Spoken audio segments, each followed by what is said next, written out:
Sekarang kita masuk pada beberapa contoh makanan atau sesuatu yang lugas diharamkan dalam Al-Quran. Yang lugas artinya letterlock lah begitu ya. Ini langsung disebutkan dalam surat Al-Maidah ayat 3. Ini kita sampel aja, artinya nggak semua ayat yang kita bahas. Hurrimat alaikumul maitah, diharamkan. Lihat kalimatnya, diharamkan. Ini nggak ada takwil lain, nggak ada tafsir lain. Oh ini maksudnya haram dikit kali. Enggak, udah haram ya haram udah. Ya Allah tegas, diharamkan untukmu bangkai, wadam, darah. Maka darah sedikit atau banyak, mau darah orang atau darah hewan, dia nggak boleh ketelen sama kita. Ada orang kebiasaan luka dikit di jempol kakinya atau di jari jemarinya, langsung refleks diapain? Diisep. Ya, syukur kalau dia langsung lepehin, dia buang. Ini diterusin. Wah, gurih juga kata dia. Ya. Nah, jemaah sekalian, walaupun sedikit masuk kategori ini. Diharamkan bagi kamu untuk mengkonsumsi bangkai, darah, ya, walahmul khinzir, dan daging babi. Ini juga mesti kita tegaskan, walaupun ayatnya berbunyi daging babi, maksudnya adalah ya babi keseluruhan, bukan hanya daging. Karena ada orang yang memaknai, wah berarti lemak babi boleh nih, karena yang diharamkan adalah lahm, daging. Berarti lama-lama jeroan, kikil boleh. Nah jemaah sekalian, disebut daging tanpa disebut khinzir, langsung babi satu ekor gitu, disebut daging. Ini kata Imam Syafi'i itu untuk mewakili semua. Sama kalau dalam konteks bahasa Indonesia, Pak Haji, ya Allah lama banget nggak ngeliat batang hidungnya. Kan bukan batang hidung doang maksudnya, tapi maksudnya adalah semuanya. Ya, tinggal di mana? Saya tinggal satu atap dengan keluarga saya. Bukan berarti rumah saya atap doang, ada yang lain. Sama. Ketika disebut lahmul khinzir, maksudnya adalah ya khinzir itu sendiri, sehingga dia berlaku untuk keseluruhan ya anggota badan khinzir. Kemudian wa ma uhilla li ghairillahi bihi, dan juga diharamkan hewan yang disembelih atas nama selain Allah. Disembelih tujuannya untuk tumbal, ya biar gedung kuat. Kan ada tuh sebagian orang masih percaya kayak begitu, sampai sekarang pun masih. Jembatan biar kuat, ya apa namanya, kerbau dipotong, kepalanya ditanam buat fondasi. Harusnya kan fondasi beton, ya ini kepala kebo, ya. Nah yang kayak begini jamaah sekalian, itu hewan dilarang untuk dimakan, karena ini hewan dipotong, disembelih ya atas nama dan atas keinginan nawaitu untuk selain Allah. Hewan yang tercekik, al-munkhaniqah, tercekik. Kambing talinya kebangetan pendek, dia mau makan kagak nyampe, kecekek sendiri mati. Ya. Wal mauqudhah, yang terpukul atau yang sengaja emang dipukul, karena ada sebagian orang mematikan hewan itu dengan cara dipukul, kecuali ikan lain. Ya, seperti misalnya ya mematikan ayam dipukul, bukan cara kita ini. Wal mutaraddiyah, kemudian yang terjatuh. Wan natihah, yang tertanduk, seperti yang diadu lalu mati, ayam diadu kena jalunya lalu mati. Wa ma akalas sabu, atau hewan yang diterkam oleh hewan buas kemudian dia mati. Illa madzakaitum, kecuali kalau hewan-hewan tadi sempat kalian sembelih sebelum matinya. Ada ayam ketabrak, langsung apa namanya, ya sekarat lah gitu. Kita ada di situ, langsung ngomong ke security atau itu langsung potong aja. Wah saya nggak tahu apa punya siapa, demi jadi halal lah. Masalah punya siapa belakangan ntar kita cari. Kita selamatkan kehalalannya dulu, misalnya gitu. Langsung disembelih Bismillah misalnya. Itu. Jadi kalau sempat kita sembelih dengan cara kita, maka yang seperti itu menjadi halal. Maka Allah katakan illa, kecuali madzakaitum, yang sempat kalian sembelih. Kemudian wa madzubiha 'alan nusuk, atau hewan-hewan yang disembelih untuk al-ansab. Apa ansab? Yaitu sesajen. Ansab itu kata Imam Ibnu Katsir, bebatuan yang biasa dipakai untuk ditaruh kepala hewan sembelihan masa Arab jahiliyah untuk para dewa mereka. Ya, sesajian nenek moyang atau para dewa mereka itu al-ansab, jamaknya ansab, tunggalnya an-nusub. Ya, di kita ya juga ada di Indonesia ya istilahnya tadi sesajen. Kalau di sana namanya al-ansab. Wa antas taksimu bil azlam, atau mengundi nasib, dzalikum fis, itu semua kefasikan. Azlam itu gimana? Azlam itu begini. Yaitu ini kata Imam Ibnu Hajar dalam Fathul Bari, jadi orang Arab jahiliyah itu punya kebiasaan kalau mau kemana-mana atau memutuskan apa, itu bukan hal-hal yang sifatnya rasional, tapi dengan azlam. Panah dua buah, satu panah bertuliskan la taf'al, jangan lakukan, satu panah bertuliskan if'al, lakukan. Ditaruh di kotak, kemudian mereka pun ambil secara sembarang, nggak ngelihat apa yang keambil, if'al, lakukanlah. Maka itulah keputusannya. Contoh, pengen pergi, pengen safar, pas ngelihat mendung, aduh jadi nggak ya berangkat. Pertimbangannya bukan hal yang sifatnya rasional tadi, tapi dari situ keambil yang mana nih, lakukanlah, wah berangkat berarti. Mau ngawinin anak, sama, jadi nggak nih nikahin anak bulan ini. Keputusannya bukan rapat keluarga atau sama anaknya, tapi dari situ apa yang keambil itu azlam. Ini semua ya diharamkan karena bagian dari kimar, mengundi nasib atau perjudian. Baik jamaah sekalian, jadi kalau kita simpulkan ini ya di sini ada 7 hal yang diharamkan langsung dalam satu ayat. Ya semua bangkai ya kecuali yang matinya seperti ikan dan belalang, ini pengecualian. Kemudian darah, lalu babi, kemudian hewan yang disembelih atas nama selain Allah, kemudian hewan yang matinya tercekik dan lain-lain tadi kecuali yang sempat kita sembelih, kemudian sembelihan untuk berhala, sesajen, tumbal dan semisalnya, lalu hasil dari mengundi nasib. Baik, mengundi nasib modelnya banyak kok. Kalau zaman dulu kan seperti yang tadi diceritakannya masalah panah tadi, termasuk diantaranya adalah kenapa MUI, Majelis Ulama Indonesia, khususnya di DSN, Dewan Syariah Nasional, mereka mengharamkan orang yang beli, mohon maaf, saham ya di Bursa Efek misalnya, tujuannya bukan untuk bener-bener nanam saham, tapi seperti orang sedang yang berspekulasi lagi main judi begini, dia beli saham ketika harganya jatuh, ya begitu dia lihat lalu lintasnya, saham yang dia beli lagi naik nih sore harinya, ya langsung dia jual. Dia beli harga sekian lembar seharga 100 juta, siangan udah naik menjadi anggaplah 125 juta, langsung dia jual lagi. Ini nggak lagi bener-bener nanam saham ini, tapi memang sedang berjudi mengundi nasib. Ini yang terlarang. Ya ini nggak boleh. Ini udah ada fatwanya dari MUI kita, karena dia masuk kategori al-azlam. Baik. Kemudian ayat lainnya, ya ayyuhalladzina amanu, wahai orang beriman, innamal khamru, sesungguhnya minuman keras, khamr. Khamr artinya penutup. Maka dalam bahasa Arab yang namanya penutup wajah, niqab, cadar, itu juga bermakna khumur atau khimar. Bukan himar ya. Kalau himar pakai ha, keledai. Pakai kha. Khamr dia penutup. Penutup apa? Penutup akal. Karena orang kalau lagi mabok akal tertutup, nggak sadar. Wal maisir, judi. Wal ansab, yang tadi tuh sesajen. Wal azlam, mengundi nasib. Rijsun min amali syaitan, semuanya adalah kotor dan perbuatan setan. Para ahli tafsir berbeda pandangan makna rijsun. Ibnu Abbas mengatakan rijsun itu artinya rijzun, azab. Semuanya adalah azab.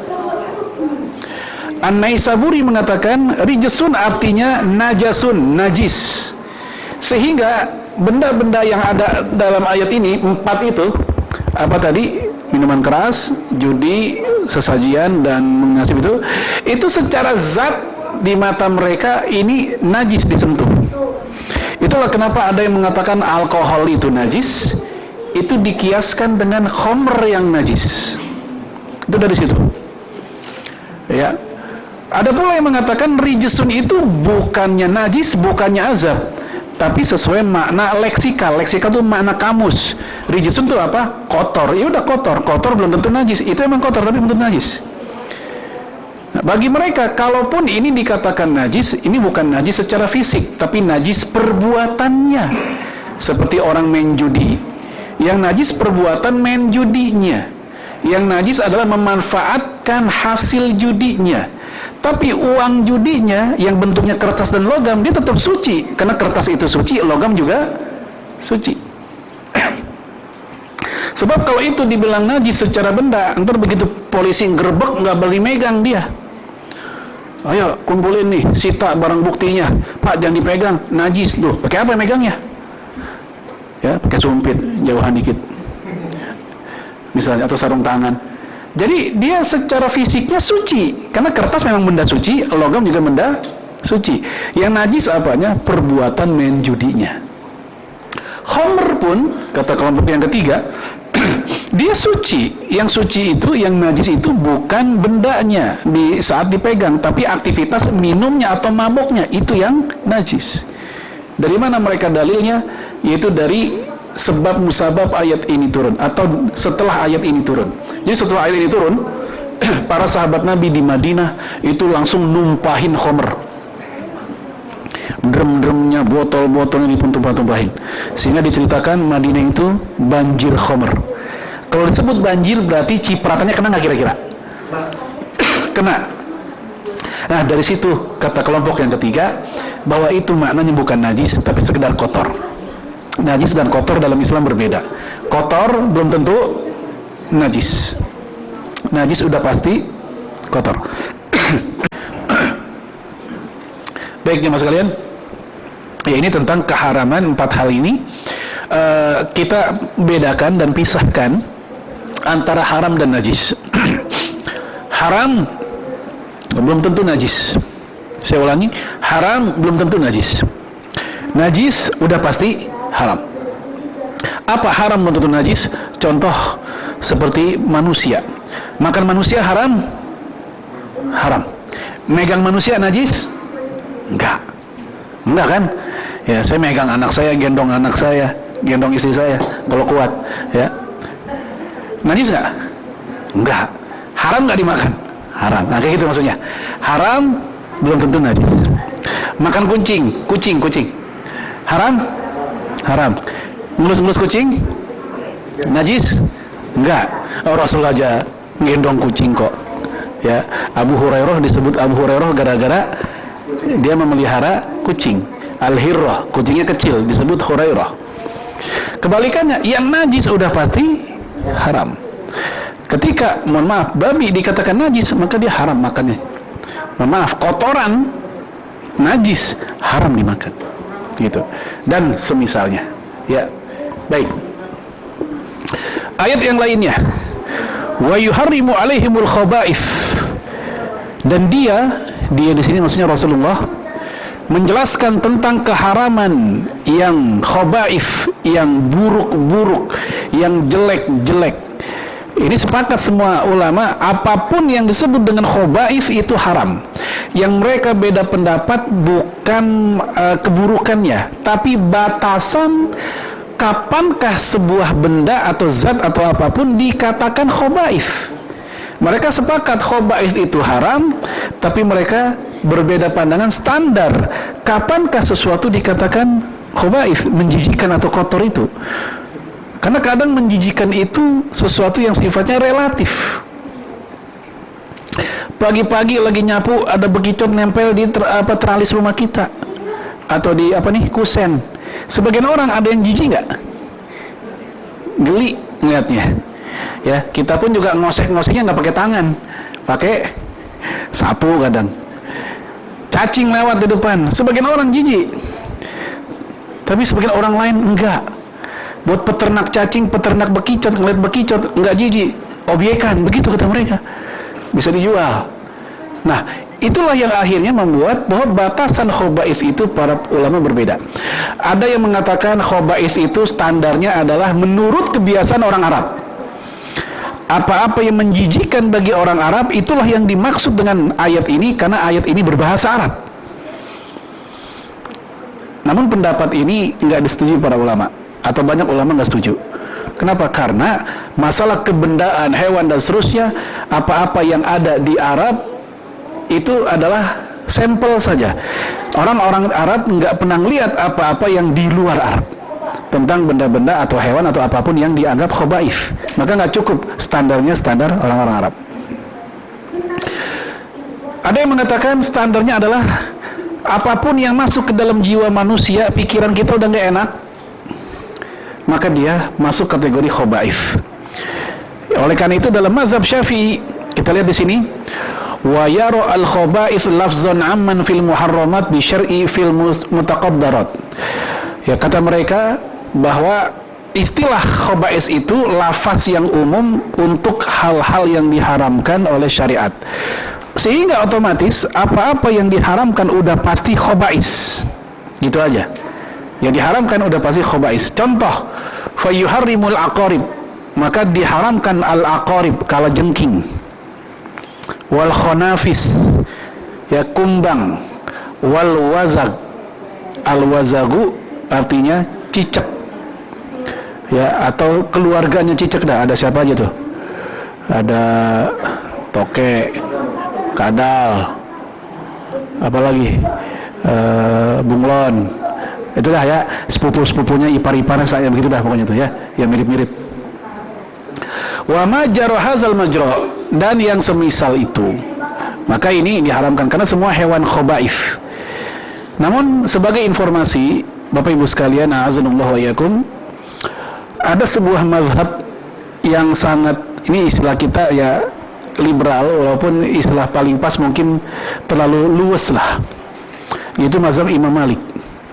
Saking luasnya mereka menganggap ini yang kita sebut tadi itu nggak ada yang haram bagi mereka, dan mereka pun membolehkan makan buaya.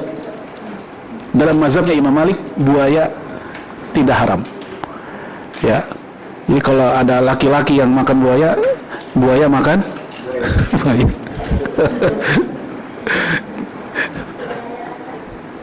Baik. Beberapa contoh yang terlarang dalam sunnah. Nanti untuk masalah yang Imam Malik tadi, mazhab Imam Malik nanti akan ada bagiannya secara khusus ya. Tadi udah kita lewati beberapa ayat dalam Al-Quran yang membicarakan secara lugas tentang yang Allah haramkan. Sekarang kita masuk dalam hadis. Ya, kita lihat yang bawah dulu sebelum yang atas. Yang bawah itu lebih umum. Innallaha azza wa jalla idza harrama ala qaumin akala syai'in harrama alaihim thamanahu. Ketika Allah haramkan sebuah kaum untuk makan sesuatu, maka kata Nabi, Allah haramkan pula jual belinya. Ketika haram mengkonsumsi sesuatu, maka itu sesuatu dijual beli juga haram. Maka dari sini logikanya ya, dari sini kucing kan haram dimakan, kan gitu ya. Kalau gitu jual belinya gimana dong? Nggak boleh, ntar kita lihat. Ya, ada pembahasannya nanti masalah jual beli kucing ya. Tapi kalau kita ngelihat paradigma yang tadi ya, dari hadis ini yang Allah haramkan untuk dimakan, maka jual belinya haram juga. Kalau jual beli babi jelas deh ya, anjing iya dah kan gitu. Tapi kucing gimana ya? Masalahnya nggak sedikit keluarga muslim yang hobi miara kucing, bahkan ngetren sekarang. Ngetren nih ya. Apakah lantas masuk hadis ini, ataukah mungkin ada hadis lain pengecualian khususan buat kucing? Nggak apa-apa. Kita lihat. Baik, kita lihat yang hadis yang atas. Ini lebih spesifik. Innallaha jalla thana'uhu, Allah yang maha tinggi dan maha terpuji, harramal khamra, mengharamkan minuman keras, wa thamanaha, dan jual belinya. Jadi orang-orang yang terlibat dalam terproduksinya minuman keras, dia masuk di sini. Masuk kategori ayat la ta'awanu 'alal itsmi wal udwan. Jangan saling memfasilitasi, jangan saling tolong-menolong dalam dosa dan kejahatan. Contohnya memproduksi minuman keras. Yang bikin, yang distribusi, yang jual, yang nuangin, yang minum tentunya. Ini ada orang bea cukai nggak di sini? Ya. Ya, pokoknya siapapun yang terlibat lah begitu. Nah, iya, yang memberikan stempel gitu Bu ya. Kemudian wa haramal maitata wa samanaha, ketika Allah haramkan bangkai, jual beli bangkai, Allah haramkan bangkai, maka haram pula jual beli bangkai. Ya, tentu ini konteksnya selain ikan dan belalang tadi. Kalau ayam gimana? Ayam yang dipotong secara syar'i bukan bangkai. Bangkai itu kan yang disebut tadi, yang dipotong, yang matinya secara tidak syar'i. Wa haramal khinzir wa samanahu, Allah haramkan babi dan juga Allah haramkan jual belinya. Nah jemaah sekalian, a'azanallahu wa iyyakum, kadang yang saya pikirkan adalah ini khusus untuk para pejabat muslim, kepala daerah lah anggap. Misal dia tinggal di sebuah daerah yang muslim minoritas, tapi karena dia bagus, dia pun terpilih, dipercaya oleh banyak orang.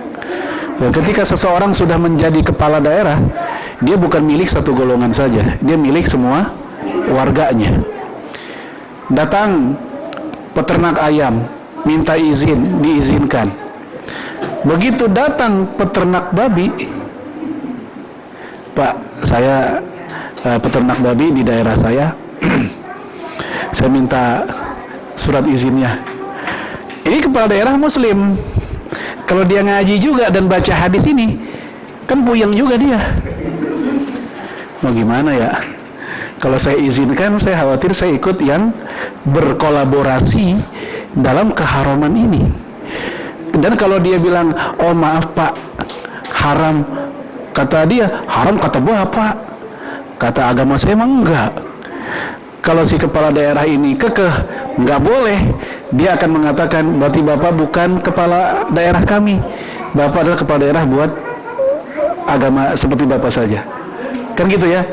Nah inilah yang saya katakan tadi, ini perlu ada semacam ijtihad dari para ulama saat ini, memberikan solusi ketika kepala daerah muslim yang galau dalam kondisi kayak begitu. Karena nggak ringan ternyata untuk menjadi kepala daerah yang menghadapi situasi kayak gitu. Kalau kita orang biasa, kita bisa sikap tegas, tapi untuk kepala daerah susah, karena dia harus menjaga keseimbangan kesemuanya itu. Ya, apakah bisa dia menggunakan pendapat Imam Abu Hanifah? Karena Abu Hanifah berpendapat untuk daerah minoritas muslim dan kaum muslimin susah mencari kerja, mencari nafkah, kecuali untuk bidang-bidang yang Allah haramkan, tapi emang itu yang ada. Seperti misalnya di situ terjadi apa tadi, peternakan babi, kemudian pabrik minuman keras. Sementara nggak ada kerjaan yang yang tersedia bagi dia kecuali itu yang halal, nggak ada.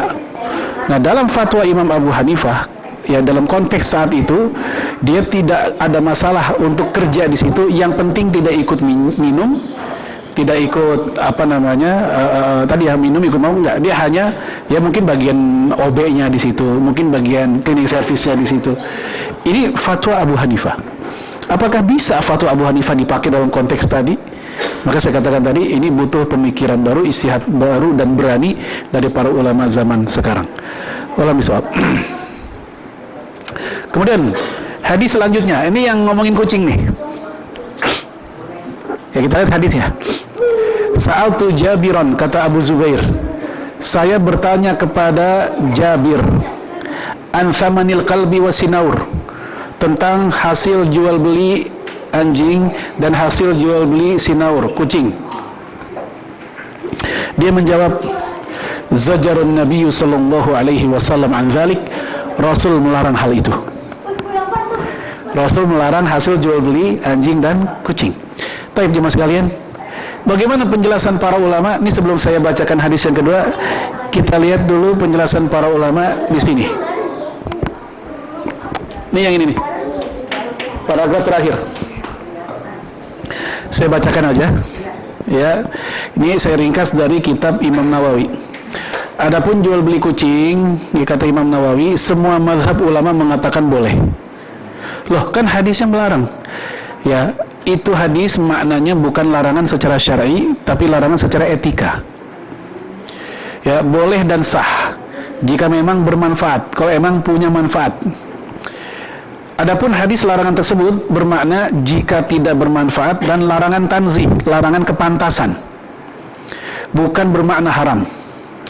Sebagian ulama tetap mengatakan haram seperti Abu Hurairah, Tawus, Mujahid, dan Jabir bin Zaid.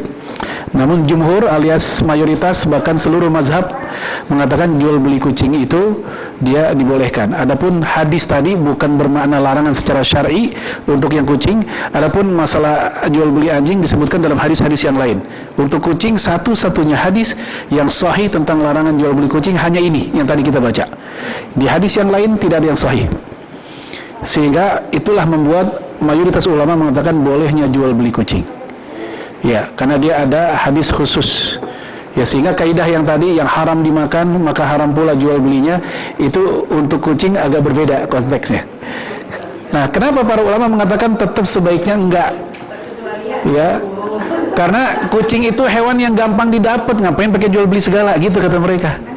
Ya, nah, yang cakep mungkin jarang yang cakep. Kucing dapur yang banyak sama kucing garong.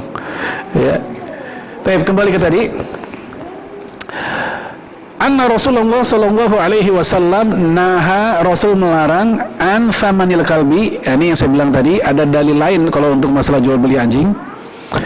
Wa mahril bagi, hasil penghasil upah hasil penghasilan dari kayak pelacuran begitu.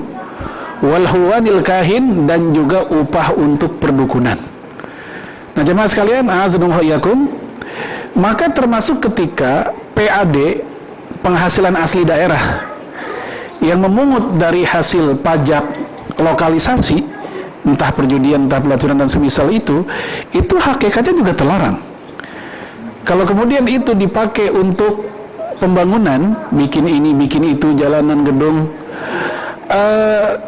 saya memandang kalau seandainya ada jalanan cepat rusak segala macam, sesekali kita berpikir apakah ini karena nggak berkah dari hasilnya. Seringkali kita menganggap ketika jalanan rusak, oh ini rasio semen dan pasir atau betonnya nggak beres nih. Oke, bisa jadi emang, betul bisa jadi. Tapi kenapa kita sesekali berpikir apakah saking penghasilannya itu berasal dari uang yang Allah nggak sukai ini, sehingga cepat rusak jadinya, begitu. Ya, baik jemaah sekalian, a'azzallahu iyyakum, ini tentang masalah jual beli benda-benda tadi. Kemudian kita lanjut. Lalu hadis-hadis tadi dikomentari oleh Imam Ibnu Abdul Bar. Dia mengatakan wa jami'ul ulama, seluruh para ulama, ala tahrimi bai'id dam, mereka sepakat keharaman jual beli darah. Lalu bagaimana dengan PMI? Apakah jual beli darah mereka? Bukan. Mereka jual beli jasa dari transfusinya. Mereka bukan jual beli darahnya, tapi jual beli jasa transfusi. Iya, kantungnya, apalagi penyimpanannya, ada jasa. Karena nyedot darah itu pakai ilmu, nggak mungkin asal tusuk, asal tarik, ada ilmunya. Kita lihat air yang kita minum, yang di botol ini, kan termasuk yang dilarang jual beli. Air itu dilarang dijual belikan sebenarnya. Tapi kenapa di negeri-negeri muslim juga dijual beli? Di Saudi pun dijual belikan. Karena yang dijual belikan bukan airnya hakikatnya, tapi jasa, tenaga, transportasinya, alat-alatnya, belum kalau mereka laut, mereka kan laut itu, yang diubah jadi tawar, itu semua butuh biaya. Nah, untuk mengganti itu semua, nggak ada masalah. Maka darah pun juga demikian. Maka PMI tadi nggak masuk kategori hadis ini, atau keterangan ini, karena dia bukan lagi jual beli darahnya. Baik. Wal khamri, jual beli khamr. Wa fi dzalika aidan dalilun ala tahrimi bai'il azirat. Dan juga ini menjadi dalil haramnya jual beli azirat. Azirat itu, mohon maaf, kehormatan atau wanita kayak begitu. Wasairi najasat, jual beli apapun yang sifatnya najis. Sehingga mohon maaf, pupuk kandang kalau berasal dari hewan, yang mana hewan itu nggak boleh dimakan dagingnya, yang kotorannya najis, maka itu pupuk kandang nggak boleh kita pakai dan nggak boleh juga kita jual belikan, karena masuk kategori jual beli hal yang najis. Petani sayur lagi nyiramin pupuk apaan tuh Pak? Iya tadi pupuk dari peternakan babi. Waduh, melipir kita, jangan dah, jual belinya juga nggak boleh. Tapi kalau untuk dari pupuk kandang adalah ayam, karena ayam hewan yang bisa dimakan, yang mana jumhur ulama mengatakan kotoran yang hewan bisa dimakan dagingnya, maka kotorannya adalah suci. Kecuali mazhab Syafi'i yang sangat keras mengatakan semua kotoran hewan najis. Mau hewan yang bisa dimakan kek atau hewan yang enggak bisa dimakan, dalam mazhab Syafi'i itu najis. Karena kotoran tetap kotor, khaba'ith. Sementara yang lain mengatakan enggak. Untuk hewan yang bisa dimakan, pernah lihat enggak? Kita lihat ada ikan di akuarium kemudian keluar kotorannya, atau kadang di kolam besar ada ikan tapi orang wudhu tetap di situ juga. Karena kotoran hewan yang bisa dimakan, dari fikih 4 mazhab 3 mengatakan tetap suci. Apa alasan mereka? Mereka punya dalil dari zaman Rasulullah alaihi salatu wassalam, bahwa di Masjid Nabawi atau di Masjid Al-Haram di masa Rasul itu kotoran burung ya nempel sampai sekarang pun juga masih. Ya, di zaman Rasul udah terjadi. Dan para sahabat nggak ada yang apa istilahnya repot-repot langsung nyiramin, bersihin, didiemin oleh mereka. Nah, dari situlah kemudian jumhur mengatakan alias mayoritas bahwa untuk hewan yang bisa dimakan dagingnya, kotorannya itu tidak najis. Nah, sehingga kembali ke sini, untuk pupuk kandang jika berasal dari kotoran yang bisa hewannya bisa dimakan, dia nggak ada masalah. Tapi ketika hewan itu hewan yang nggak bisa dimakan sehingga kotorannya najis, maka dia masuk kategori ini. Wa ma la yahillu akluh, dan hewan-hewan yang nggak bisa dimakan ini pun juga semua dilarang untuk dijual belikan. Walaupun tetap ada pengecualian. Apa saja? Kita lihat. Maka ketika diharamkan babi, bangkai, khomer, darah dan lainnya, maka haram pula jual belinya. Begitu pula ketika diharamkan perzinahan, patung, lukisan makhluk hidup, patung dan lukisan makhluk hidup, Rasulullah alaihi salatu wasallam mengatakan dalam hadis riwayat Imam Bukhari, inna asyaddan nasi yaumal qiyamati adzaban al-musawwir. Sesungguhnya orang yang paling keras azabnya pada hari kiamat adalah para pematung atau pelukis. Pematung dan pelukis yang bagaimana? Ibnu Abbas menjelaskan, yaitu pematung dan pelukis makhluk hidup, orang dan hewan. Itu pun yang bagaimana? Yang full body, dari ujung sampai kaki. Adapun kalau setengah-setengah kayak model manekin, itu maafu anhu, dimaafkan, itu dibolehkan. Dari mana dalilnya? Hadis yang lain, yaitu ketika Rasulullah alaihi salatu wasallam lagi sholat, di hadapan dia ada tirai, hordeng lah gitu, ada gambar burung. Setelah selesai sholat, Rasul bertanya, ini punya siapa? Ya, ini punya saya, kata Aisyah. Maka Rasul mengatakan, amiti kiramak, copotin ini tirai, tiraimu copotin. Maka dicopotin oleh Aisyah, tapi oleh Aisyah enggak dibuang, enggak dibakar, diapain? Disobek bagi 2 sehingga itu burung gambarnya terbelah, enggak dibuang, enggak dibakar, tetap ada di rumah Nabi. Diapain? Dijadiin sarung bantal, yang satunya dijadiin alas. Dari sini kata Imam Ibnu Hajar, gambar, lukisan atau patung makhluk bernyawa yang tidak sempurna, yang setengah badan misalnya, ya itu enggak termasuk terlarang berdasarkan hadis tadi. Nah gitu. Emotikon termasuk, apalagi emotikon jempol doang, karena nggak ada orang makhluk yang dikatakan hidup hanya jempolnya doang. Ya, apa sih rahasia dari larangan atau hikmah larangan terhadap hewan-hewan makhluk bernyawa ini? Yaitu mereka yudohi'unallah, mereka ingin merampas hak Allah dalam kemampuan mencipta, menyamakan. Itu yang pertama. Yang kedua, hasil lukisan mereka itu, baik hewannya atau manusianya, mereka akan berkata pada hari akhirat nanti, uhyu ma sana'tum, hidupkan apa-apa yang dulu pernah engkau ciptakan. Begitu kata mereka di akhirat nanti.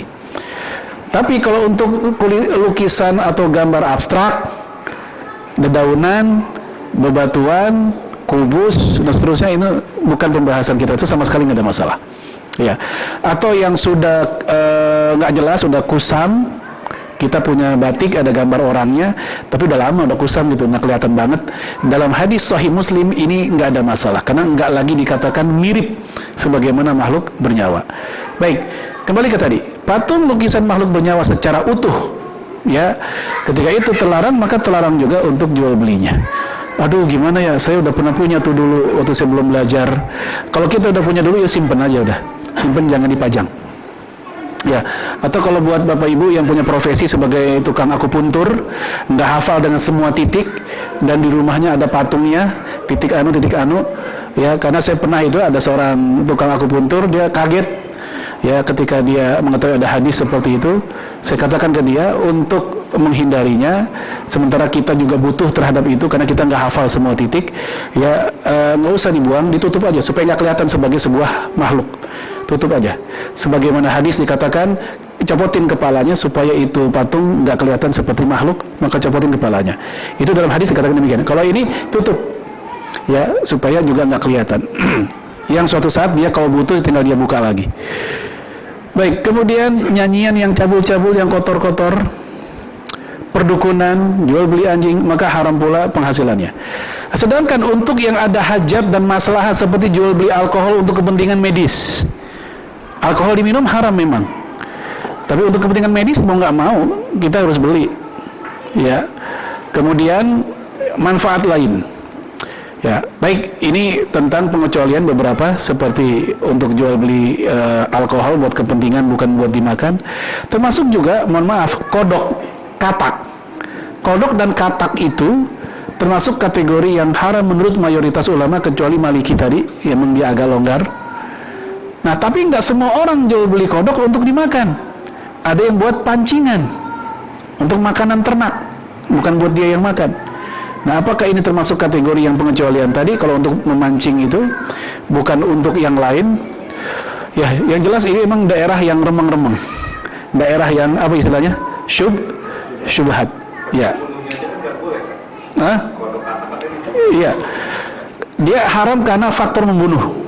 Ini maksudnya ketika dia jual belinya. Karena ada ketika dibelikan masih hidup.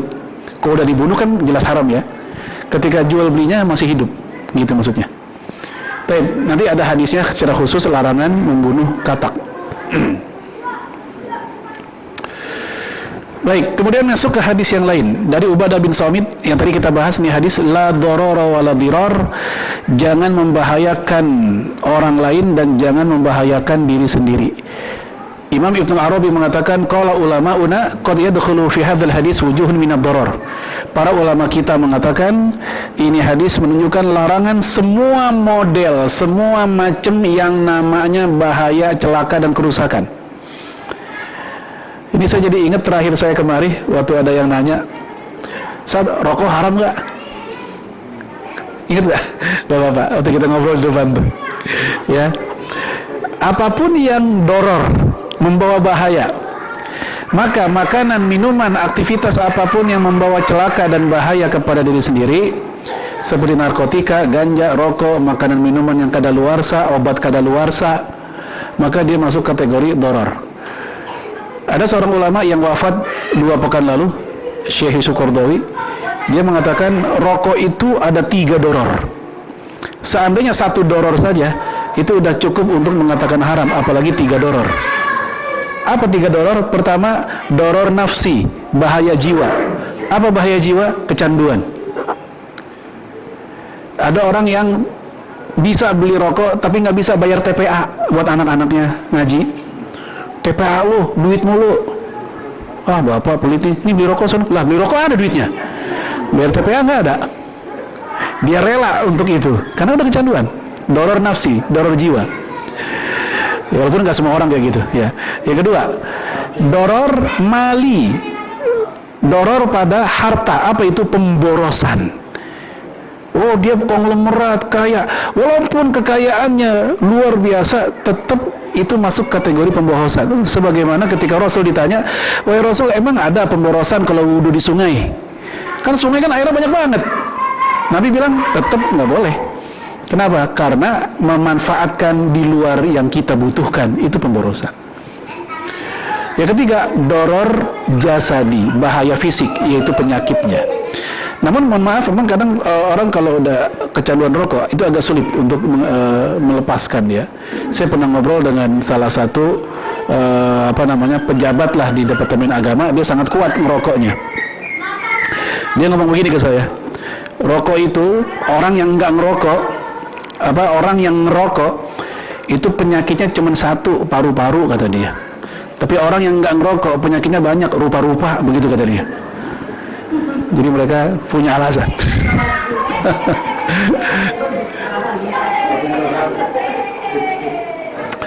Kemudian, kadang larangan dan bahaya itu spesifik pada orang tertentu tapi nggak pada orang lain. Apa contohnya? Penyakit gula. Buat dia bahaya untuk makanan yang mengandung gula. Tapi buat yang nggak kena gula ya biasa saja. Sehingga bisa jadi itu makanan halal terlarang buat orang lain dan tidak terlarang buat sebagian orang lain. Ya, dokter udah bilang, Bu, Pak, ini gula udah 600 tuh, jangan macam-macam dah. Ya, hindari tuh.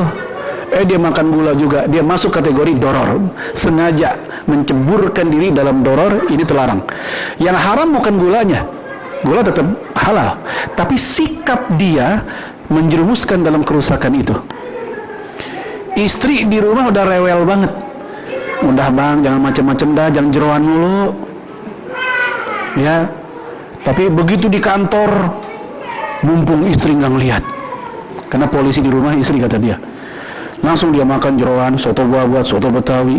Sampai di rumah baru ngeluh, pegel-pegel lehernya, palanya, ininya. Istrinya bilang, ini pasti makan jeroan nih. Yang haram bukan jeroannya. Jumhur mengatakan jeroan boleh, kecuali Hanafi yang mengatakan makruh. Yang haram adalah sikap dia, udah tahu itu makanan berbahaya buat kondisi tubuhnya.